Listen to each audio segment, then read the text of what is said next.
अब हम बात करते हैं रेस्ट्रिक्शन एंडोन्यूक्लियस की। हम लोगों ने समझा था कि रेस्ट्रिक्शन एंडोन्यूक्लियस का क्या मतलब है, अंदर की तरफ काटने वाले। Restriction endonucleases are of various types, अलग अलग तरीके के होते हैं।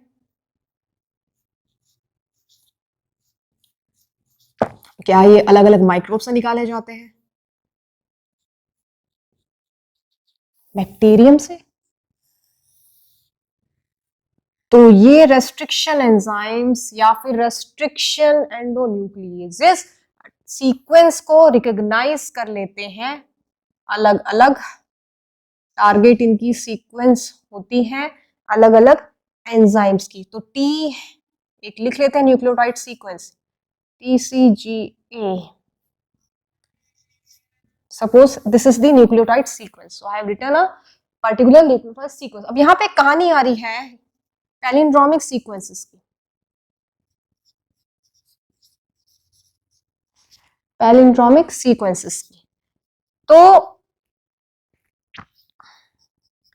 जो ये रेस्ट्रिक्शन एंजाइम्स होते हैं they basically they look for mostly palindromic sequences, इन्हीं को टारगेट करते हैं ये।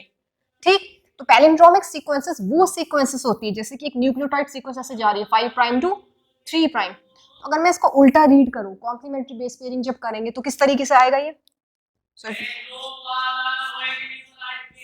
3 प्राइम, ये हो जाएगा A G C और T 5 prime. Complementary base pairing कर दी मैंने। A G C T।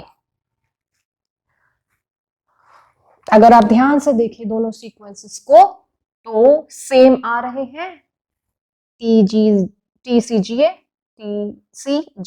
इधर से देखेंगे इधर से देखेंगे तो ये वाली जो सीक्वेंसेस होती है ये होती है पैलिंड्रोमिक सीक्वेंसेस। इसी तरीके से जैसे कि एक और लिख लेते हैं, अब आप खुद ढूंढेंगे GAA TTC। क्या ये भी एक पैलिंड्रोमिक सीक्वेंस है 5 prime to 3 prime? Is it a palindromic sequence? है या नहीं है?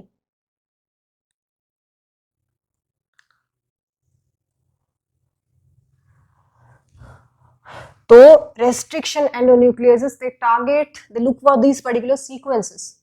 लैबोरेटरी में क्या उसका कुछ रेलेवेंस निकल के आने वाला है इन सीक्वेंसेस का? तो इको R1 1 2 3 4 5 1 2 3 4 ऐसे नंबरिंग होती है इनकी एंडोन्यूक्लियस के रेस्ट्रिक्शन एंजाइम्स की। तो इको R1 एक एग्जाम्पल है इसका जो कि ये पर्टिकुलर सीक्वेंस को क्या कर लेता है, इसको ढूंढता है और वहीं पे अटैक करेगा और काटेगा। किस तरीके से? ऐसे काटेगा। यहाँ अब इसका कॉम्प्लीमेंट्री सीक्वेंस जब आप लिखेंगे तो क्या लिखेंगे G T T A A G, यही तो निकल के आएंगी 3 प्राइम 5 प्राइम उल्टा हो जाएगा। अच्छा हो 30 मार्क्स ब्लैक से लिख लेते हैं। तो यहां काटा और यहां कट करेगा। अलग अलग रेस्ट्रिक्शन एंजाइम्स अलग अलग सीक्वेंसेस को देखते हैं और अलग अलग तरीके से काटते हैं। कुछ 4 बेस पेयर्स की तरफ जाते हैं, कुछ 6 बेस पेयर्स की तरफ जाते हैं। तो कटर्स कहलाते हैं बेसिकली, काटने का क्योंकि काम कर रहे हैं।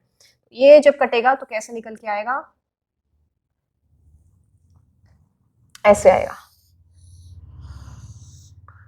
So this is because of eco R1।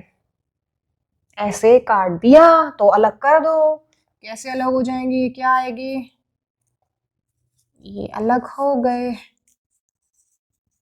और वो उधर अलग हो गए, हो गए ऐसे ही।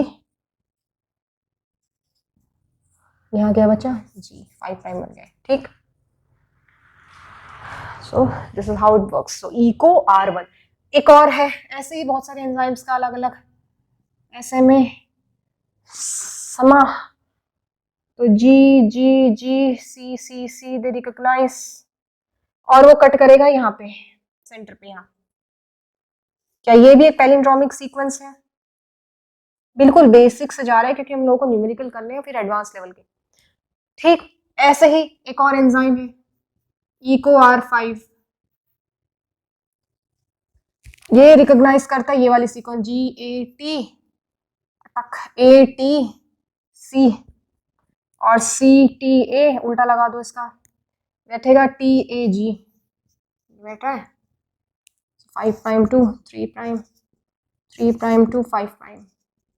ओके, और वो कट करें यहाँ सेंटर में, यहाँ बीच में कट करेगा, बीच वाले में।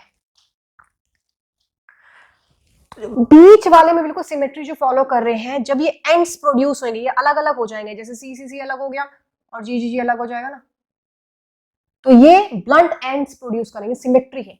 लेकिन यहाँ पे अगर मैं ई को R1 का एग्जांपल देखूं तो सिमेट्री नहीं है, उल्टा पुल्टा तरीके से लटका है, लटक रहे हैं, तो ओवरहैंग्स एंड्स प्रोड्यूस हो रहे हैं, लटक रहे हैं, और वो ओवरहैंग्स की वजह से 5 प्राइम या 3 प्राइम की वजह से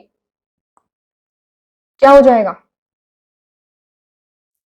स्टिकी एंड्स क्रिएट हो जाएंगे। और प्रेफरेंस जो है, जब हम मॉलिक्यूलर क्लोनिंग कर रहे थे तो स्टिकी एंड्स को प्रेफर करेंगे कि ब्लंट एंड्स को प्रेफर करेंगे, सोचिए। जिनमें कॉम्प्लीमेंट्री बेस पेयरिंग हो रही है ना, उन्हीं एंड्स को तो प्रेफर करना चाहिए। अब वो ब्लंट एंड्स में होती है या फिर स्टिकी एंड्स में होती है, बड़े बेसिक से क्वेश्चन है लेकिन पता होने चाहिए, राइट। तो इस तरीके से ब्लंट एंड्स, रेस्ट्रिक्शन एंड्स अलग अलग एंजाइम्स प्रोड्यूस कर रहे हैं, और उनका एडवांटेज डिसएडवांटेज वगैरह वगैरह होता है जो हम ये प्रोसेस करते हैं। अब ये जो इको R1 है, ये अगर मैं इसकी नेमिंग की बात करूं तो ये हमारा तो इको लाई वाला है। तो first is E stands for Escherichia, this is how we pronounce, right? Escherichia, genus CO, species coli, ये कोलाई वाला ही है, और R यहाँ पे है उसका RY13 स्ट्रेन, एक स्ट्रेन है, और 1 क्या है सोचिए, 1 क्या होना चाहिए यहाँ पे, नंबरिंग क्या है, 1 2 3 4 5 नंबरिंग क्यों दी गई है इन रेस्ट्रिक्शन एंडोन्यूक्लियस इसको,